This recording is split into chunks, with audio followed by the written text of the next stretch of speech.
இனி வருகின்ற காலம் உங்களுக்கு நல்லதே நடக்கட்டும். அனைவருக்கும் வணக்கம். நம்ம இன்னைக்கு பார்க்க இருக்கிறது துளாராசி. இந்த துளாராசி அன்பர்களுக்கு அடுத்து வருகின்ற 7 நாட்களும் எப்படி அமைந்திருக்கு அப்படிங்கிறத இந்த வீடியோவில் விளக்கமாக சொல்லியிருக்கோம்.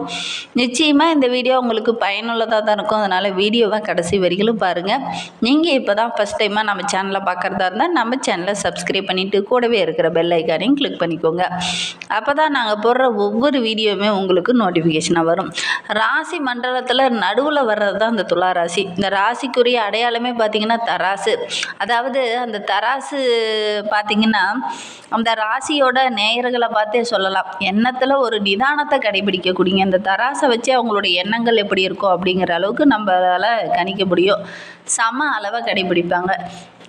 அதே மாதிரி வாயு ராசி என்பதனால இதில் பிறந்தவங்க கொஞ்சம் உணர்ச்சிக்கு அடிமையாக இருப்பாங்க. நிதானித்து பார்த்தால் இவங்க ரொம்ப சூப்பர் அப்படின்னே சொல்லலாம். எந்த செயலுமே முன் அனுபவத்தோட அடிப்படையில் சீர்தூக்கி வைப்பாங்க.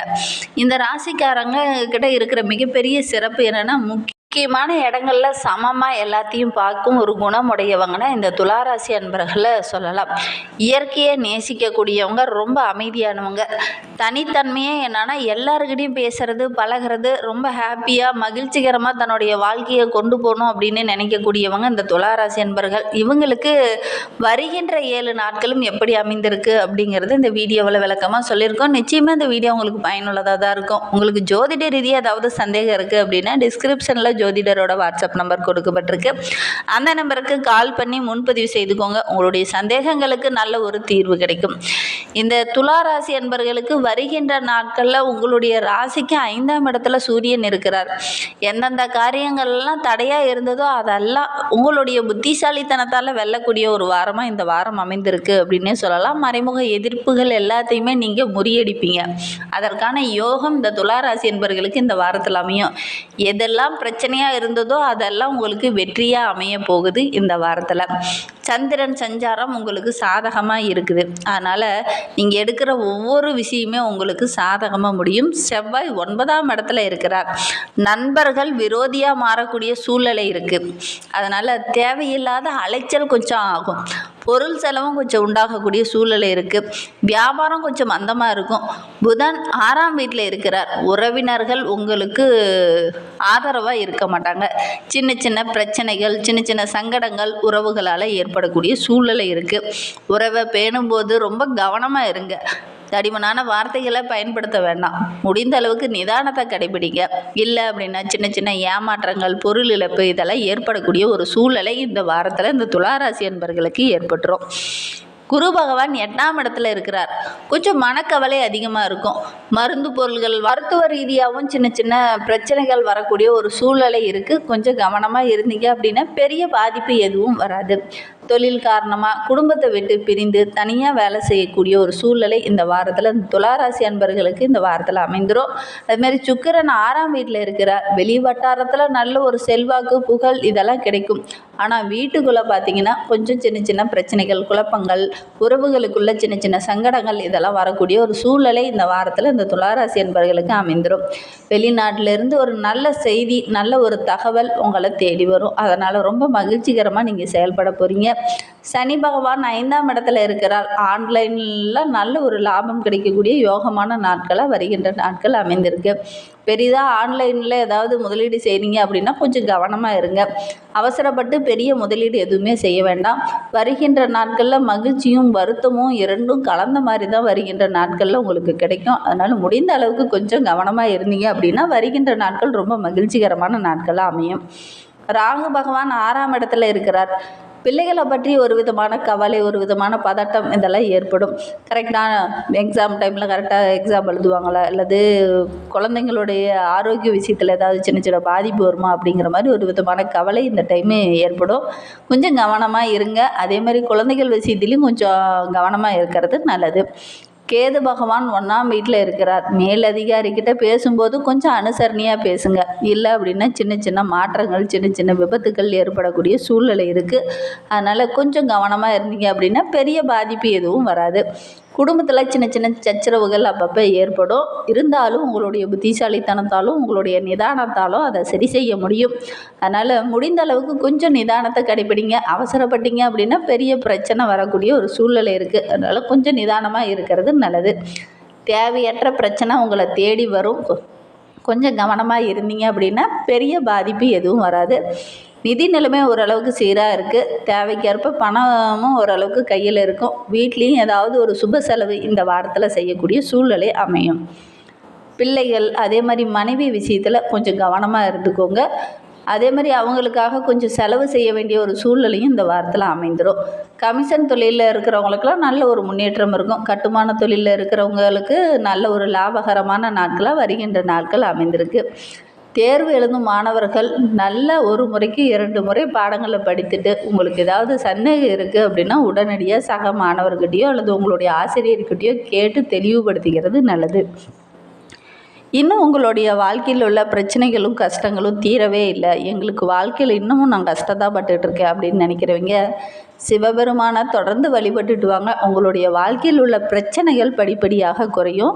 மனதிலையும் ஒரு விதமான தன்னம்பிக்கை அதிகரிக்கும். அதனால் சிவபெருமானை தொடர்ந்து வழிபட்டுட்டு வாங்க. உங்களுக்கு நல்ல ஒரு மாற்றம் வரும். இந்த துலா ராசியில் பிறந்த 3 நட்சத்திரக்காரர்களுக்குமே அடுத்து வருகின்ற 7 நாட்களும் எப்படி அமைந்திருக்கு அப்படிங்கிறத பார்க்கலாம். துலா ராசியில் சித்திரை 3, 4 பாதங்களில் பிறந்தவங்களுக்கு அடுத்து வருகின்ற 7 நாட்களும் செவ்வாய் பகவான் உங்களுடைய எண்ணங்கள் அனைத்தையும் நிறைவேற்றக்கூடிய ஒரு யோகமான இடத்துல இருக்கிறார். அதனால் உங்களுடைய திறமைக்கு நல்ல ஒரு அங்கீகாரம் கிடைக்கக்கூடிய யோகமான வரமாக வருகின்ற வாரம் இந்த சித்திரை நட்சத்திரக்காரர்களுக்கு அமைந்திருக்கு. தடைப்பட்ட வேலையெல்லாம் இந்த டைமை நீங்கள் எடுத்து செய்வீங்க. அது எல்லாம் உங்களுக்கு சாதகமான பலனை பெற்றுத்தரும். வியாபாரம் தொழிலெலாம் நல்ல ஒரு முன்னேற்றம் இருக்கும். குடும்பத்திலையும் நல்ல ஒரு மகிழ்ச்சி அதிகரிக்கக்கூடிய நாட்களாக வருகின்ற நாட்கள் இந்த சித்திரை நட்சத்திரக்காரர்களுக்கு அமையும். வருமானம் ஓரளவுக்கு திருப்திகரமாகவே இருக்குது. வருமானத்தில் எந்த ஒரு தடையும் இருக்காது. குடும்பத்தில் மட்டும் சின்ன சின்ன பிரச்சனைகள் அப்பப்போ சந்திக்க வேண்டிய இருக்கும். பெரிய பாதிப்பு எதுவும் வராது. சுப செலவு வீட்டில் செய்யக்கூடிய ஒரு சூழ்நிலையும் இந்த சித்திரை நட்சத்திரக்காரர்களுக்கு வருகின்ற வாரத்தில் அமைந்துடும். சுவாதி நட்சத்திரத்தில் பிறந்தவங்களுக்கு அடுத்து வருகின்ற 7 நாட்களும் எப்படி அமைந்திருக்கு அப்படிங்கிறத பார்க்கலாம். ராகுவால் உங்களுடைய திறமைக்கு நல்ல ஒரு அங்கீகாரம் கிடைக்கும். உடல் ஆரோக்கியத்தில் இருந்த பாதிப்புகள் படிப்படியாக குறைய ஆரம்பிக்கும். வியாபாரம் செஞ்சிட்டு இருக்கவங்க, தொழில் செஞ்சிட்டு இருக்கவங்களுக்குலாம் இதனா வரையிலும் போட்டியாக எதிராக செயல்பட்டவங்களாம் உங்களை விட்டு விலக ஆரம்பிப்பாங்க. உத்தியோகத்தில் இருந்த பிரச்சனையும் ஒரு முடிவுக்கு வரக்கூடிய காலகட்டமாக வருகின்ற வாரம் உங்களுக்கு அமைந்திருக்கு. வழக்கு விவகாரங்களில் இருக்கிறவங்களுக்கெல்லாம் நல்ல ஒரு சாதகமான பலன் கிடைக்கும். அதே மாதிரி கலைத்துறையை சார்ந்த நண்பர்களுக்கு இது ரொம்ப யோகமான காலகட்டம். கலைத்துறை அன்பர்கள் உங்களுக்கு உதவிகரமாக இருப்பாங்க. ஒரு சிலருக்கெல்லாம் புதிய ஆர்டர்கள் கிடைக்கக்கூடிய யோகமான வாரமாக அமைந்திருக்கு. அதே மாதிரி சக கலைஞர்களும் உங்களுக்கு ஒத்துழைப்பாக இருப்பாங்க. அரசியல் துறையில் இருக்கிறவங்களுக்கு நல்ல ஒரு மாற்றமும் மகிழ்ச்சியும் நிறைந்த நாட்களாக வருகின்ற நாட்கள் அமைந்திருக்கு அப்படின்னே சொல்லலாம். மாணவர்களை பொறுத்தவரையிலும் கல்வியில் கொஞ்சம் கூடுதலாக கவனம் செலுத்தி படிச்சிங்க அப்படின்னா நல்ல ஒரு மதிப்பெண்ணை உங்களால் பெற முடியும். விசாகம் 1, 2, 3 பாதங்களில் பிறந்தவங்களுக்கு அடுத்து வருகின்ற 7 நாட்களும் குரு பகவானுடைய பார்வை இருக்கிறதுனால வியாபாரத்தில் நல்ல ஒரு வருமானம் கிடைக்கக்கூடிய நாட்களாக வருகின்ற நாட்கள் அமைந்திருக்கு அப்படின்னே சொல்லலாம். குடும்பத்தில் இருந்த பிரச்சனைகள், நெருக்கடிகள் இதெல்லாமே படிப்படியாக குறைய ஆரம்பிக்கும். உங்களுடைய எதிர்பார்ப்புகள் எல்லாமே பூர்த்தியாகக்கூடிய காலகட்டமாக வருகின்ற நாட்களில் இந்த விசாக நட்சத்திரக்காரர்களுக்கு அமைந்திருக்கு அப்படின்னே சொல்லலாம். நீங்கள் செய்கிற ஒவ்வொரு முயற்சியுமே உங்களுக்கு சாதகமான பலனை பெற்றுத்தரும். வெள்ளிக்கிழமை கொஞ்சம் கவனமாக இருங்க. ஏன்னா வெள்ளிக்கிழமையில் சின்ன சின்ன மாற்றங்களை நீங்கள் சந்திப்பீங்க. அதனால் வருகின்ற வெள்ளிக்கிழமை கொஞ்சம் கவனமாக இருந்துக்கோங்க. அடுத்தவங்ககிட்ட பேசும்போதோ, பழகும்போதோ, உறவுங்கிட்ட பேசும்போதோ, அதே மாதிரி வேலை செய்கிற இடத்துல மேலதிகாரிகிட்ட பேசும்போது கொஞ்சம் கவனமாக பேசுங்க. வீண் வாக்குவாதத்தில் ஈடுபட வேண்டாம். கவனமாக இருந்தீங்க அப்படின்னா பெரிய பாதிப்பு எதுவும் வராது.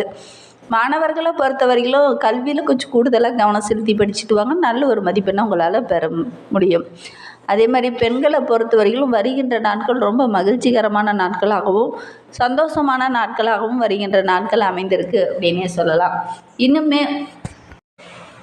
இன்னுமே எங்களுடைய வாழ்க்கையில் நிறைய பிரச்சனைகள், நிறைய கடன் தொல்லை, நிறைய பிரச்சனைகளை தான் நாங்கள் சந்திச்சுக்கிட்டு இருக்கோம். இனி எங்களுக்கு அந்த பிரச்சனையே தீராதா, எங்களுக்கு நல்ல ஒரு வழி இருக்கா அப்படின்னு நிறைய பேர் நம்மளுடைய கமெண்ட் பாக்ஸில் தெரிவிச்சிருந்தீங்க. அவங்களுக்காக நீங்கள் தொடர்ந்து சிவபெருமானை வழிபட்டுட்டு வாங்க. அருகில் ஏதாவது சிவபெருமான் ஆலயம் இருந்தது அப்படின்னா பிரதோஷத்தன்னைக்கு போய் சிவபெருமானையும் நந்தீஸ்வரரையும் வழிபட்டுட்டு வாங்க. உங்களுடைய வாழ்க்கையில் உள்ள பிரச்சனைகள் படிப்படியாக குறைய ஆரம்பிக்கும். அதனால் முடிந்த முடிந்தால் பிரதோஷத்தன்னைக்கு போய் சிவபெருமானை வழிபட்டுட்டு வாங்க. உங்களுடைய வாழ்க்கை அமோகமாக இருக்கும். ஒரு 9 வாரம் இந்த மாதிரி செய்து பாருங்கள், நல்ல ஒரு மாற்றம் வரும். இந்த மாதிரி பயனுள்ள தகவலை நீங்கள் தொடர்ந்து கேட்கணும் அப்படின்னு நினச்சிங்கன்னா நம்ம சேனலை சப்ஸ்கிரைப் பண்ணிவிட்டு கூடவே இருக்கிற பெல் ஐக்கானையும் கிளிக் பண்ணிக்கோங்க. அப்போ தான் நாங்கள் போடுற ஒவ்வொரு வீடியோவுமே உங்களுக்கு நோட்டிஃபிகேஷனாக வரும். தேங்க்யூ.